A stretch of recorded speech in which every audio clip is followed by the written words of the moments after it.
ओम नमः शिवाय। दोस्तों, शिव शक्ति उपाय चैनल में आपका स्वागत है। आपके घर में जो पूजा स्थान है, यहाँ पर कुछ चीज़ें ऐसी होती हैं तो आप रखें तो दोष लगता है, लेकिन कुछ चीज़ें ज़रूर रखनी चाहिए ताकि सकारात्मक ऊर्जा आती रहे और आप लोगों के घर में खुशियाँ हों। सिर्फ खुशियाँ हों, टेंशन नहीं हो। हम पूजा क्यों करते हैं? सकारात्मक ऊर्जा के लिए। हमें जीवन में मुश्किलों से बाहर रहना है। हम नहीं चाहते हमारी लाइफ में किसी तरह की टेंशन हो, इसलिए हम भगवान की शरण में होते हैं कि भगवान हमें सही समय पर रास्ता बताइए और हर मुसीबत से बचाइए। इसलिए हम पूजा पाठ करते हैं। आज जानते हैं चलो वास्तु क्या कहता है। तो आपके घर में घर के एक हिस्से में भगवान के लिए स्थान ज़रूर बनाया जाता है, लेकिन कई बार आपके द्वारा की जाने वाली पूजा का फल आपको मिलता ही नहीं। आखिर आपकी पूजा करने में कमी है या फिर कहीं ऐसा वास्तु दोष है जो आपकी पूजा को स्वीकार होने ही नहीं दे रहा। तो घर में बने जो मंदिर हैं, चाहे आप कहीं भी पूजा करें, मंदिर यानी जहाँ भगवान का स्थान है, जहाँ पर आप दिया जलाते हैं, तो वो स्थान कैसा है और कौन सी वस्तुएं हैं ऐसी हैं जो मंदिर में भूल कर भी ना रखें, वरना आपकी पूजा स्वीकार ही नहीं होती। देखिए, पूजा हमेशा वास्तु की बात करें तो घर के ईशान कोण यानी उत्तर पूर्व की तरफ करें तो ये सर्वोत्तम माना जाता है। अगर घर में जो बना आपका मंदिर है जो वास्तु के विपरीत हो, मंदिर नहीं भी है, कहीं भी आप पूजा कर रहे हैं, अगर आप वो सही जगह नहीं है तो मन भी आपका पूजा में नहीं लगेगा और उसका लाभ भी नहीं मिलेगा। अब ऐसे में कुछ वास्तु टिप्स हैं जो आपके पूजा जो करते हैं भगवान की, आपकी पूजा जल्दी स्वीकार होगी। इसके लिए सबसे पहली बात कि एक भगवान की मूर्ति एक ही रखें, दो ना रखें। दूसरी, भगवान गणेश की मूर्ति 3 प्रतिमा 3 मूर्ति पूरे घर में नहीं होनी चाहिए। सिर्फ पूजा स्थान में नहीं बल्कि घर में होना ही नहीं चाहिए। बस 2 बहुत हैं। एक आप अपने घर में रख सकते हैं जहाँ पूजा करते हैं, और कहीं तस्वीर भी लगा सकते हैं। नहीं तो शुभ कार्यों में अड़चनें आएंगी, बनते बनते कार्य रुक जाएंगे। वास्तुशास्त्र के अनुसार घर के मंदिर में कभी भी टूटी फूटी मूर्तियाँ या तस्वीर या बहुत पुरानी हो गई है ऐसे तस्वीर मूर्ति की पूजा ना करें, वरना नकारात्मकता बढ़ेगी और देवता भी नाराज होंगे। घर के जो मंदिर है, जो पूजा स्थान है, हमेशा उत्तर पूर्व दिशा में ही बनाएं। ये दक्षिण या पश्चिम दिशा अशुभ दिशा होता है। इस दिशा में पूजा पाठ आप नहीं कर सकते, फिर आपको उतने फल नहीं मिलेंगे। और घर के मंदिर में 2 शंख मत रखिए। आप अब एक जैसे बहुत सारे घरों में होता है कि आप एक शंख स्थापित कर देते हैं और एक बजाते हैं। अब ये जो स्थापित कर दिया वो जो ठीक है, और जो बजाने वाला उसे अलग से रखें। तो घर के मंदिर में 2 शंख एक साथ नहीं रखना है।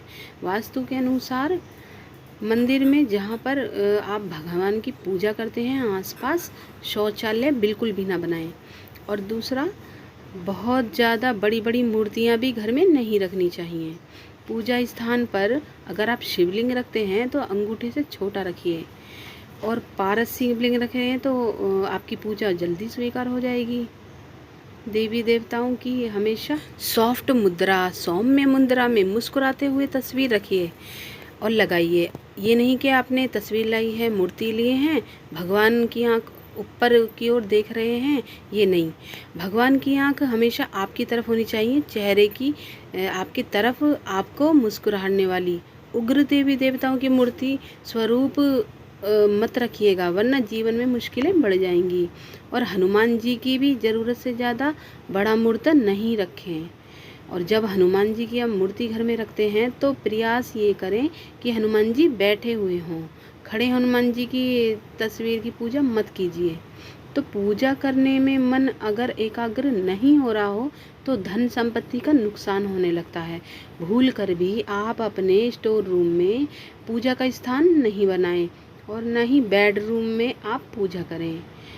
और तो आप भूल कर भी पूजा की अलमारी ऐसे स्थान पर ना रखें जहाँ पर कबाड़ है। इन चीज़ों से आपको बचना चाहिए। अब जैसे कि आप मंदिरों में रोज़ फूल चढ़ाते होंगे, भगवान पर चढ़ाते होंगे फूल, भगवान के फूल अगर बासी पड़े हैं ये नहीं, अब आप उनको हटा दीजिए। बासी फूलों को कोशिश करें कि शाम के समय ही हटा दें। और क्योंकि जो सूखा हुआ पुष्प होता है वो परेशानी को, दरिद्रता को, गरीबी को, अकाल मृत्यु, मंगल दोष आदि की समस्याएं पैदा करता है। उनको इसलिए तुरंत हटाइए। पूजा घर में मूर्तियों को लेके ये भी नियम है कि गृहस्थ लोगों को बड़ी मूर्तियां नहीं रखना चाहिए हमेशा। और पूजा घर में हमेशा पितृदेवों की तस्वीर नहीं लगानी चाहिए।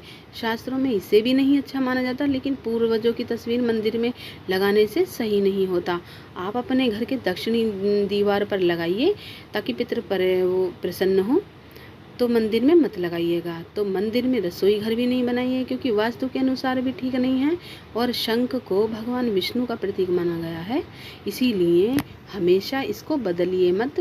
बल्कि शंख को आप सुबह शाम जरूर बजाइए, 3 बार बजाइए। अगर आप लड्डू गोपाल की पूजा करते हैं, उनको स्नान कराइए, उनके वस्त्र बदलिए, कम से कम उनको 3 पहर में भोग और प्रसाद जरूर अर्पित कीजिए। अगर लड्डू गोपाल को लेकर आप कहीं जा रहे हैं तो आप लेकर जाइए, उन्हें घर में बंद करके नहीं जाइए, क्योंकि उन्हें बिना भोजन आप खा भी नहीं सकते। इसलिए जो व्यक्ति नियम करते हैं उन्हें देकर जाइए। अब जैसे शिवलिंग रखिएगा तो शिवलिंग हमेशा आप अंगूठे से छोटा ही रखें। घर में नुकीली चीज़ें नहीं रखें, धारदार चीज़ें नहीं रखें, नहीं तो आपका पूजा का पूरा फल नहीं मिलेगा और मन भी आपका एकाग्र नहीं रहेगा। और अंत में जब पूजा करते हैं तो एक निश्चित समय पर रोज किया करें, तब आपकी प्रार्थना जल्दी स्वीकार होगी।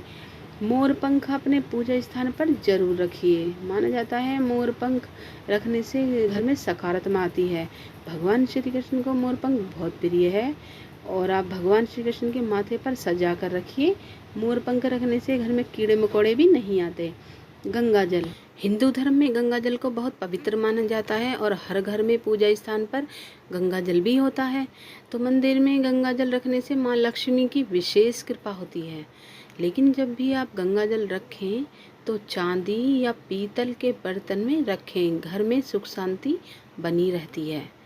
और शंख तो आप रखना ही है, और शंख से आपको जल भी श्री हरि को अर्पित कर सकते हैं। शालिग्राम भगवान को अपने पूजा स्थल पर नहीं रखें, अपने पूजा स्थान पर मत रखें, बल्कि शालिग्राम भगवान को आप अपनी तुलसी जी के स्थान पर रखें, क्योंकि शालिग्राम भगवान हमेशा घर से बाहर रहते हैं तुलसी जी के पास। जीवन में आर्थिक समस्या नहीं आती जिस घर में शालिग्राम भगवान होते हैं। तो गंगा जल के साथ गौमूत्र भी है जो बहुत पवित्र होता है, और जिस घर में गौमूत्र रखा होता है देवी देवताओं का आशीर्वाद बना रहता है। तो उम्मीद है आपको ये वीडियो पसंद आया होगा। वीडियो पसंद आया तो लाइक शेयर सब्सक्राइब जरूर कर देना। पास में बेल आइकन का बटन भी प्रेस कर देना, जिससे हमारी आने वाली वीडियो की नोटिफिकेशन आपको मिलती रहे। तो मिलते हैं अगली वीडियो के साथ। ओम नमः शिवाय दोस्तों।